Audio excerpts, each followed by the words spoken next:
What's up, guys? We got the Pierre Cardin back on the lift. Got to get the axle shafts out because I got to see what seals are in there.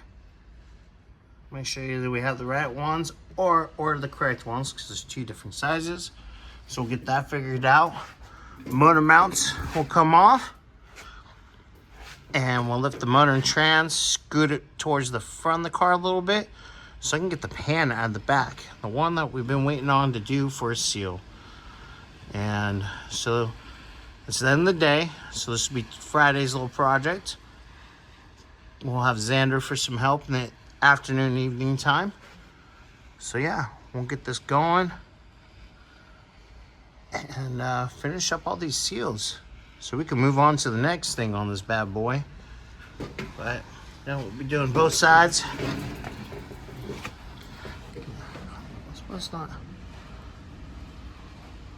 Oh, the bolts are on the opposite side. Oh wait, that's because it goes right there. So, yep, get it figured out. All right, guys, later.